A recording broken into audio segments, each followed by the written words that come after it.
Hello बच्चों, आज मैं लेकर आया हूँ आपके लिए क्लास 9th का फिजिक्स का चैप्टर 3। पता है नाम क्या है? नाम है उसका ग्रेविटेशन।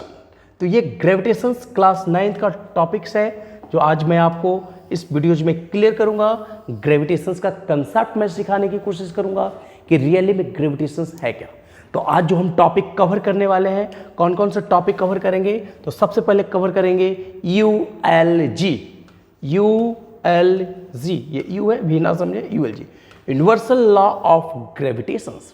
उसके बाद हम सीखेंगे finding SI unit of gravitational constant G, मतलब इस G की वैल्यू के बारे में सीखेंगे जिसे हेनरी कैवेंडिश नाम के साइंटिस्ट ने दिया था। कैवेंडिश जी की वैल्यू जो था वो हेनरी कैवेंडिश नाम के साइंटिस्ट ने दिया था, इसके बारे में सीखेंगे। और उसके बाद सीखेंगे applications of universal law of gravitation, हाँ, और उसके अपने डेली लाइफ में क्या यूज है उसके बारे में सीखेंगे। तो सबसे पहले चलते हैं कि यूनिवर्सल लॉ ऑफ ग्रेविटेशन है क्या। तो देखिए, वर्ड्स को समझना इंपॉर्टेंट है। यूनिवर्सल लॉ ऑफ ग्रेविटेशन कहता क्या है, सबसे पहले इसको हम लोग देखते हैं।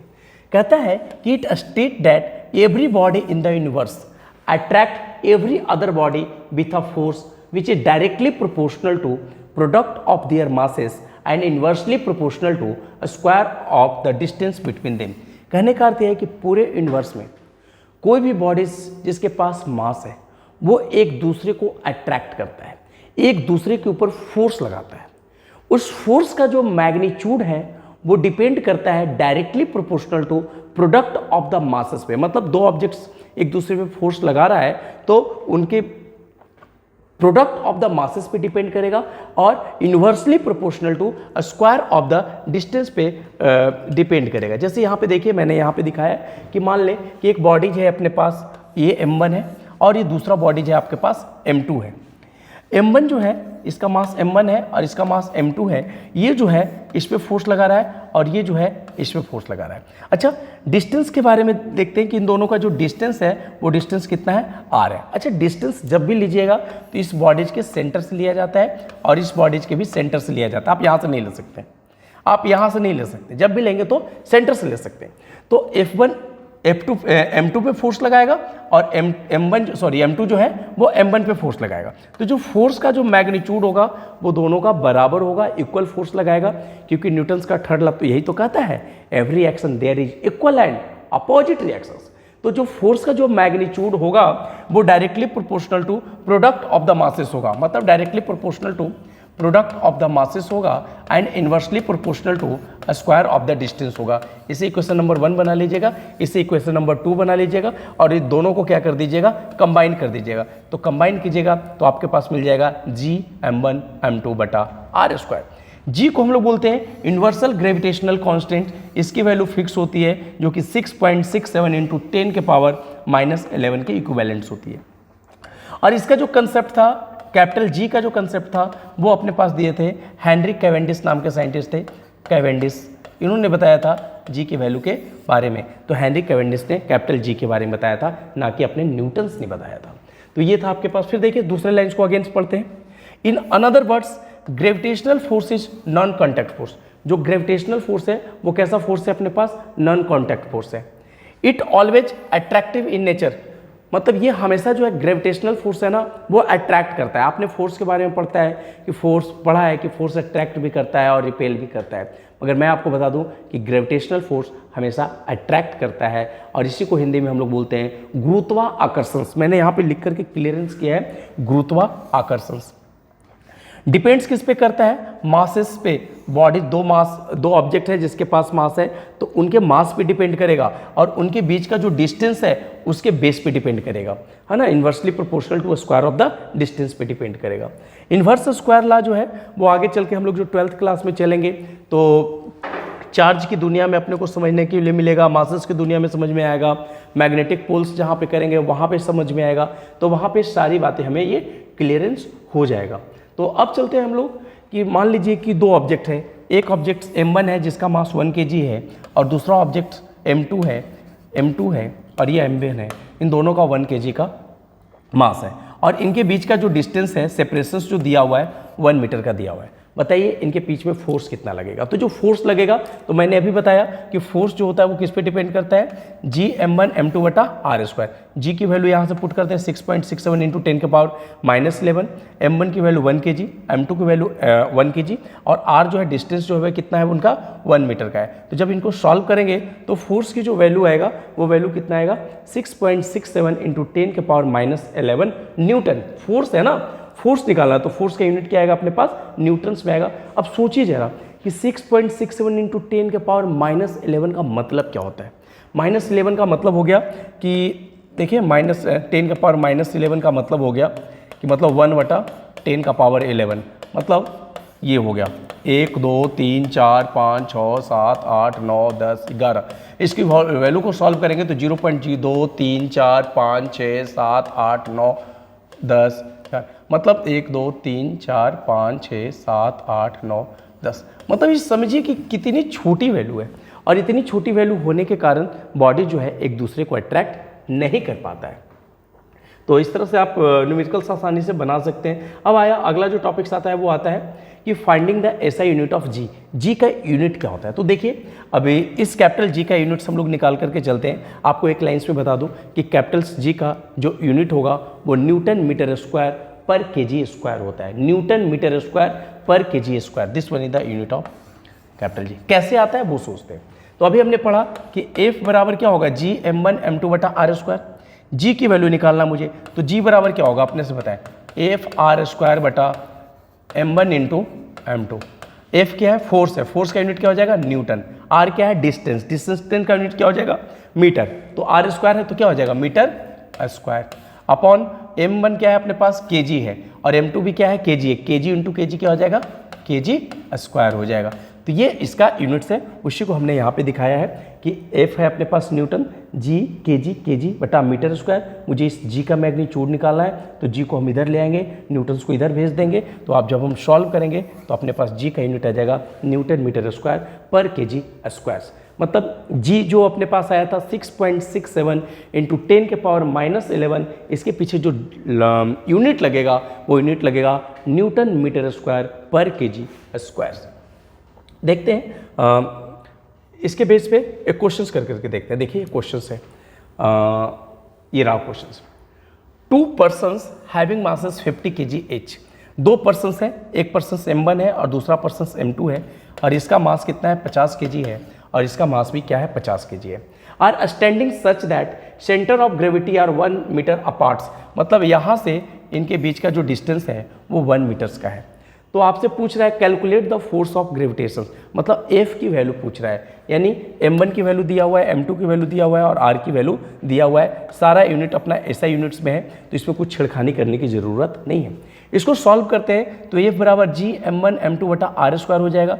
जी की वैल्यू 6.67 इंटू 10 के पावर -11, मास m1 50 kg है और m2 भी क्या है अपने पास 50 kg है, और डिस्टेंस जो है 1 है। इसको सॉल्व करते हैं तो क्या हो जाएगा 6.67 इंटू 10 के पावर -11 इंटू 50 कितना हो जाएगा 2500 हो जाएगा, 2500 हो जाएगा। जब इसको आप सॉल्व कीजिएगा तो आपके पास जो वैल्यू आएगा ये आएगा। इसको और भी आप सॉल्व कर सकते हैं, तो जो फोर्स लगेगा वो फोर्स की वैल्यू आएगा इतनी। This one is the force of magnitudes when the masses of two bodies is 50 kg each and distance between both of them is 1 meters। तो ये आपके पास फोर्स का मैग्नीट्यूड आएगा। न्यूमेरिकल्स बनाते हैं, कुछ न्यूमेरिकल्स बनाएंगे तो बहुत अच्छे से क्लियर हो जाएगा। जैसे एक न्यूमेरिकल्स अगेन है कि what is the magnitude of the gravitational force. Gravitational force का मैग्नीट्यूड कितना होगा between the earth and a 1 kg object on the surface. मतलब अर्थ है, ये धरती माता है, और यहाँ पे 1 kg का ऑब्जेक्ट कोई रखा हुआ है, यहाँ पे रखा हुआ लीजिए 1 kg का ऑब्जेक्ट रखा हुआ है, तो इस पर फोर्स कितना लगेगा। तो ये अर्थ है, धरती माता है, तो धरती माता का मास कितना है ये आपको गिवन क्वांटिटी होगा। तो मास ऑफ द अर्थ यहाँ पे दिया हुआ है 6 इंटू 10 के power 24 kg। Mass of the object आपके पास 1 kg आपको दिया हुआ है, और रेडियस ऑफ द अर्थ कितना दिया हुआ है 6.4 इंटू 10 के पावर 6 मीटर। वैल्यू को कैलकुलेट करते हैं। फोर्स जो लगेगा, फोर्स बराबर जी m1 m2 बटा आर स्क्वायर। जी की वैल्यू कितना 6.67 इंटू 10 के पावर -11। m1 क्या है, m1 को मान लीजिए कि मास ऑफ द अर्थ है, मान लीजिए मास ऑफ अर्थ है, तो मास ऑफ अर्थ कितना 6 × 10⁻24 kg और m2 मान लीजिए ऑब्जेक्ट का मास है। किसका मास है? ऑब्जेक्ट का मास। तो ऑब्जेक्ट का मास कितना 1 और रेडियस कितना है उनके बीच का 6.4 × 10⁻6 और स्क्वायर होता है ना, तो इसका स्क्वायरिंग कर दें। अब देखिए ये बन गया मैथ, फिजिक्स अब यहाँ पे कंसेप्ट कंप्लीट हो गया, अब बन गया मैथ। अब आप इसको सॉल्व कीजिए, कैलकुलेशंस करना आपका काम है, कैलकुलेट कीजिएगा तो वैल्यू आएगा आपके पास 9.8 Newton's. This one is the force. मतलब जो ऑब्जेक्ट जो है कि 1 kg का होगा तो अर्थ अपनी ओर जो खींचेगा तो उसका मैग्नीट्यूड जो होगा वो कितना हो जाएगा 9.8 न्यूटन। देखिए इसी में थोड़ा सा और चेंज करते हैं। मान लीजिए कि ऑब्जेक्ट का मास 100 kg होता, ऑब्जेक्ट का मास कितना होता 100 kg होता, तो क्या करते, ये तो 1 kg वाले को 9.8 से खींच रहा है, तो 100 kg का होता तो इसको 100 से मल्टीप्लाई कर देंगे, 100 से मल्टीप्लाई कर देंगे, क्या आंसर आएगा 980 न्यूटन आएगा। 980 न्यूटन आएगा कि नहीं आएगा? देखिए यहाँ पे 980 न्यूटन आ गया। आप चाहे तो आप सॉल्व कर भी सकते हैं, जैसे आप सॉल्व करेंगे तो आप यहाँ से कर सकते हैं जी m1 m2 बटा r²। जी आपके पास 6.67 × 10⁻−11 और अर्थ का मास आपको लेना पड़ेगा 6 × 10⁻24, 6 × 10⁻24 और ऑब्जेक्ट का मास कितना देना पड़ेगा आपको 100 kg और 100 kg दे दें आप आसानी से। और रेडियस ऑफ द अर्थ कितना है 6.4 × 10⁻6 और इसका कर दें स्क्वायरिंग। सॉल्व कीजिए, सॉल्व कीजिएगा तो आंसर कितना आएगा 980 न्यूटन। मैं तरीका बता रहा हूँ सॉल्व करने का, मतलब 1 kg पे 9.8 न्यूटन का लगेगा। आपसे पूछ दे कि 50 kg पे कितना लगेगा, तो देखिए 50 kg पे कैसे दिमाग लगाएंगे, 1 kg पे 9.8 न्यूटन तो 50 kg पे कितना लगेगा 50 से मल्टीप्लाई कर देंगे। आपसे पूछेगा 1000 kg पे कितना लगेगा, तो दिमाग नहीं लगाना है, क्या करना है 1000 से मल्टीप्लाई कर देना है। तो इससे आप आसानी से अर्थ के ऊपर कोई भी ऑब्जेक्ट रखा रहेगा तो ग्रेविटेशनल फोर्स आप आसानी से निकाल सकते हैं। चलते हैं नेक्स्ट न्यूमेरिकल के पास। न्यूमेरिकल जानने से पहले हम लोग ये समझते हैं कि अपने रियल लाइफ में applications of universal law of gravitational constant क्या है। तो सबसे पहले इट बाइंड्स द अर्थ, हम जो है पृथ्वी पे जो खड़े हैं वो किसके कारण है, ग्रेविटेशनल फोर्स के कारण ही है। यदि ग्रेविटेशनल फोर्स नहीं होता तो हम खड़े नहीं होते, हवा में उड़ते होते, है ना। और भी चीज़ें जैसे मून जो है रिवॉल्व्स कर रहा है अर्थ के चारों तरफ, या अर्थ जो है सन के चारों तरफ रोटेट कर रहा है, उसके पीछे भी लॉजिक्स क्या है अपने पास, यूनिवर्सल लॉ ऑफ ग्रेविटेशंस का ही कंसेप्ट है। सैटेलाइट्स जो हम लोग छोड़ते हैं वो भी जाकर के किसी सेलेस्टियल बॉडीज के अकॉर्डिंग मूव करता है, तो उसके पीछे भी लॉजिक्स क्या है अपने पास, law of universal law of gravitations का ही लॉजिक्स है। तो यूनिवर्सल लॉ ऑफ ग्रेविटेशंस का बहुत कंसेप्ट है। आप सोचिएगा जरा कि यदि ग्रेविटेशनल फोर्स ना होता तो कोई भी चीज़ नीचे ना आता। सोच के देखिएगा, नीचे ना आता। पानी जो नदियों में तैरती है वो नीचे ही तैरती है, क्यों, ग्रेविटेशनल फोर्स के कारण। झरना से जब पानी नीचे गिरता है तो वो नीचे ही गिरता है, ऊपर नहीं गिरता है, ग्रेविटेशनल फोर्स के कारण। किसी चीज़ को आप ऊपर फेंकते हो तो कुछ टाइम के लिए ऊपर जाता है और फिर वो नीचे आ जाता है, किसके कारण, ग्रेविटेशनल फोर्स के कारण। तो जरा सोच के देखिएगा कि जब आप अर्ली इन द मॉर्निंग्स जब आप फ्रेश होने जाते हैं, यदि ग्रेविटेशनल फोर्स ना होता तो क्या होता, सोचिएगा, फिर आपको इंपॉर्टेंस ऑफ ग्रेविटेशनल फोर्स जरूर समझ में आ जाएगा। चलते हैं कुछ और न्यूमेरिकल्स करते हैं। ये क्वेश्चंस हो गया, ये क्वेश्चंस हो गया, यस, ये न्यूमेरिकल्स देखते हैं। How does force of gravitations between two object changes when the distance between them is reduced to half. कहता है कि दो ऑब्जेक्ट्स है, एक का मास m है और दूसरे का मास m2 है, यदि उसके डिस्टेंस को हाफ कर दें तो नया वाला जो फोर्स होगा उस पर क्या इफेक्ट होगा। तो देखिए कैसे बनाएंगे, ध्यान से समझते हैं। सबसे पहले हम लोग ये देखते हैं कि ये m1 है और ये m2 है, दो ऑब्जेक्ट का मास है और इनके बीच का डिस्टेंस है वो r है। तो जो फोर्स लगेगा वो फोर्स लगेगा Gm1 m2 बटा r²। अब हुआ ऐसे कि मास के साथ कोई छेड़खानी नहीं किया गया, मास को फिक्स छोड़ दिया गया m1 और m2, मगर डिस्टेंस को क्या कर दिया गया, रिड्यूस्ड कर दिया गया। और रिड्यूस्ड कितना किया गया, हाफ कर दिया। मतलब पहले डिस्टेंस r था, अब कितना कर दिया गया, r/2 कर दिया गया। तो r/2 कर दिया जाएगा तो नया वाला जो फोर्स बनेगा उसके बारे में सोचते हैं कि नया वाला फोर्स क्या बनेगा।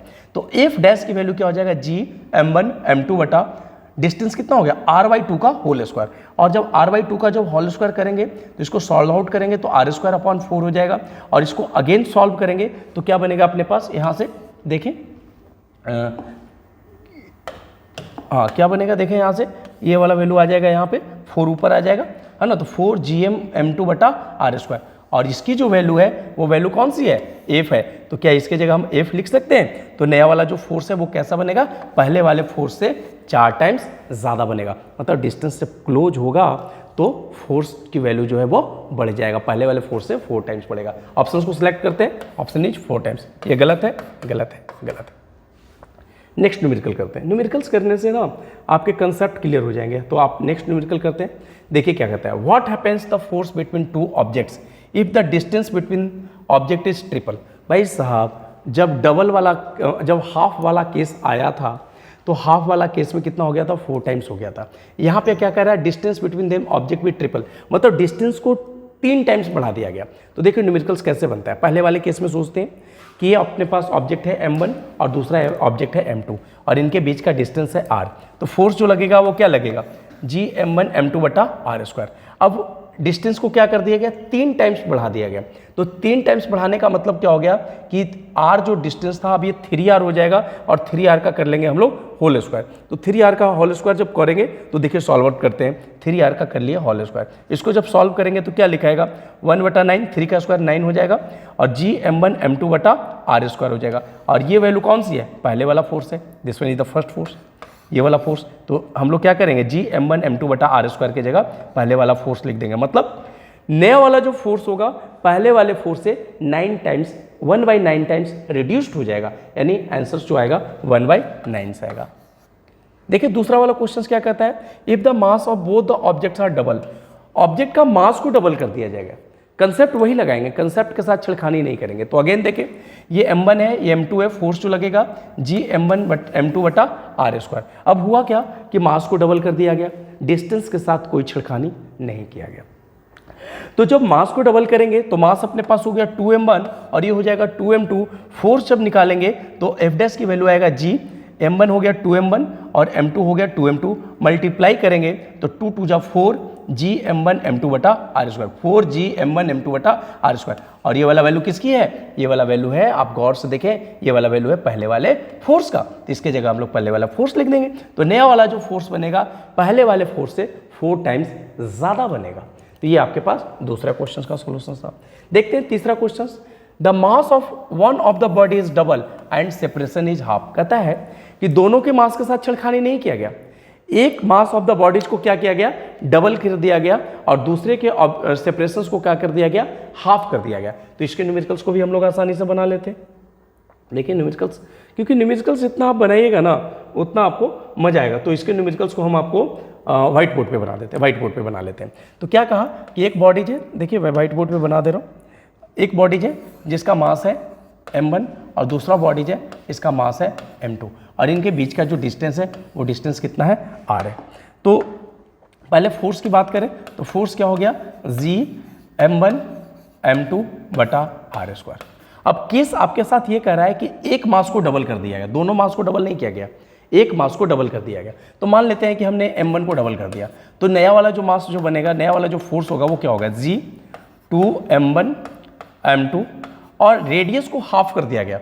रेडियस को हाफ करने का मतलब क्या हो गया कि r/2 कर दिया गया, इसका स्क्वायरिंग कर दिया गया। सॉल्व करेंगे तो 2 हो जाएगा gm1m2/r²/4 हो जाएगा। जब सॉल्व करेंगे तो कितना होगा, 4 ऊपर चला जाएगा तो 4 2 जा 8 हो जाएगा, gm1m2/r² हो जाएगा। और ये वैल्यू किसकी है, ये वैल्यू किसकी है बताइए, ये वाली वैल्यू है पहले वाले फोर्स का। तो जो नया वाला जो फोर्स बनेगा F' की जो वैल्यू आएगा वो कैसा आएगा, 8 टाइम्स पुराना वाला फोर्स। तो ये उसका सॉल्यूशन है। तो आप जब देखेंगे तो आसानी से आपसे बनता हुआ चला जाएगा। फिर चलते हैं हम लोग, तो आज का सेशंस शायद यहीं पे होगा, देख लेते हैं आज का सेशंस। यस, हाँ, तो हाँ, yes, this one is the very important question. मैं इस क्वेश्चन को आपको एक्सप्लेन अगेन व्हाइट बोर्ड पे करूंगा और आप इसको समझिएगा कि क्या क्वेश्चन कहता है। क्वेश्चन ये कहता है कि 2 bodies A and B having masses m and 2m। 2 bodies है, एक का मास m है और दूसरे का मास 2m है, are kept at a distance of d, और वो जो है d डिस्टेंस पे रखे हुए हैं। मतलब ये मास है अपने पास और ये मास है, एक का मास आपका अपने पास m है और दूसरे का अगेन अपने पास 2m है और इनके बीच का डिस्टेंस जो है वो d है। कहता है कि where should a small particle be placed, एक पार्टिकल को कहाँ पे प्लेस्ड कर दें so that net gravitational force on it due to bodies A and B is 0।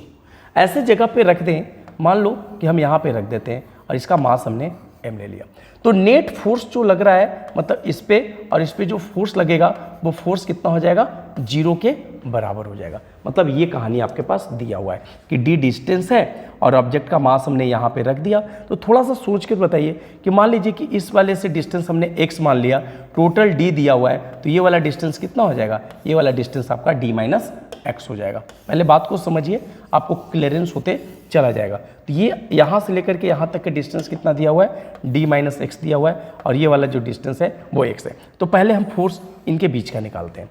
तो इनके बीच का जो फोर्स निकलेगा, F1 की जो वैल्यू आएगा वो कितना आएगा, g small m capital M upon x square. तो हमने यहाँ पे देखिए मास को m ही रहने दिया है और जो ऑब्जेक्ट हमने रखा है उसका मास हमने कैपिटल M ले लिया। तो ये अपने पास F1 की वैल्यू आएगा, मतलब इनके बीच का फोर्स यहाँ वाला आएगा, ये वाला आएगा, ये वाला, ये वाला। अब फिर इस केस के लिए हम लोग निकालेंगे, तो इस केस के लिए निकालेंगे F2। तो अगेन क्या होगा, g मास क्या है अपने पास m डैश और इसका मास कितना है 2m और डिस्टेंस जो है वो d माइनस एक्स स्क्वायर है। तो ये अपने पास F2 की वैल्यू आ गया। अब क्या कहता है कि दोनों बॉडी पे जो फोर्स लग रहा है वो फोर्स कैसा लग रहा है, 0 लग रहा है। इसका मतलब F1 जो है F2 के बराबर हो गया और F1 यदि F2 के बराबर हो जाएगा तो F1 बराबर F2, तो हम यहाँ वाला मास लिख लेंगे g m डैश m बटा एक्स स्क्वायर और F2 ये वाला टर्म्स लिख लेंगे g capital M dash 2m बटा d माइनस एक्स का होल स्क्वायर। और इसको कैलकुलेशंस करना चालू करते हैं। तो इसकी कटिंग करेंगे तो g से g दे के मर गया, m डैश से m डैश मर गया, m से स्मॉल m मर गया। यहाँ पे क्या बचेगा, 1/x स्क्वायर, क्या बचेगा अपने पास 1/x स्क्वायर, तो मैंने यहाँ पे लिख दिया 1/x स्क्वायर और यहाँ पे क्या बचेगा 2 अपॉन d माइनस एक्स का होल स्क्वायर। अब इसको यहाँ से सॉल्व करना चालू करते हैं। तो इसका रेसिप्रोकल करेंगे, रेसिप्रोकल करके क्रॉस मल्टीप्लिकेशंस कर लेते हैं। तो क्रॉस मल्टीप्लिकेशंस करेंगे तो क्या हो जाएगा, देखिए d माइनस एक्स का होल स्क्वायर 1 से मल्टीप्लाई करेगा तो d माइनस एक्स का होल स्क्वायर हो जाएगा अपॉन में एक्स स्क्वायर हो जाएगा इक्वल टू 2 हो जाएगा। अब इसको हम लोग क्या करेंगे कि ये पूरे टर्म्स को एक साथ लिख लेंगे, d minus x upon x का होल स्क्वायर इक्वल टू 2 और क्या करेंगे दोनों साइड्स में हम लोग क्या कर लेंगे, स्क्वायर रूट ले लेंगे। स्क्वायर रूट ले लें, चाहे आप ऐसा कर लें कि ये स्क्वायर है तो उधर भेजेंगे तो उधर 2 का अंडर रूट हो जाएगा, तो d minus x upon x की वैल्यू क्या हो जाएगा, √2 हो जाएगा। d माइनस एक्स की वैल्यू क्या हो जाएगा, √2 इंटू एक्स हो जाएगा। देखिए ये कैलकुलेशन है, कैलकुलेशंस करेंगे क्लियर होते जाएगा। यानी d माइनस एक्स की वैल्यू √2 माइनस एक्स हो गया। तो d की वैल्यू क्या हो जाएगा, √2x और ये माइनस वाला उधर जाएगा तो प्लस में आ जाएगा। यहाँ से x को कॉमन निकाल लेंगे तो क्या आएगा, √2 + 1 हो जाएगा। यानी d की जो वैल्यू हो गया यहाँ पे x इंटू ब्रैकेट √2 + 1 हो जाएगा। तो आपको वैल्यू किसका निकालना है, x की वैल्यू निकालना है, मतलब कहाँ पे ऑब्जेक्ट को प्लेस कर दें वो x की वैल्यू निकालना है। तो x की वैल्यू क्या हो जाएगा, d अपॉन √2 + 1, ये वैल्यू आपके पास आएगा। तो ऐसे करके बहुत सारे क्वेश्चंस आएंगे। ये बहुत अच्छा क्वेश्चंस था, NTSC में आपका पूछा हुआ क्वेश्चंस है, तो आप ऐसे क्वेश्चंस का प्रैक्टिस करें, है ना। और धीरे धीरे मैं नेक्स्ट लेक्चर्स में और आपके पास वीडियोस लेकर के आऊँगा। जहाँ भी दिक्कत होगा तो आप क्लियरली आप पूछ सकते हैं, आपको कहीं भी दिक्कत नहीं होगा। आज का लेक्चर्स यहीं पे है, तब तक के लिए थैंक यू।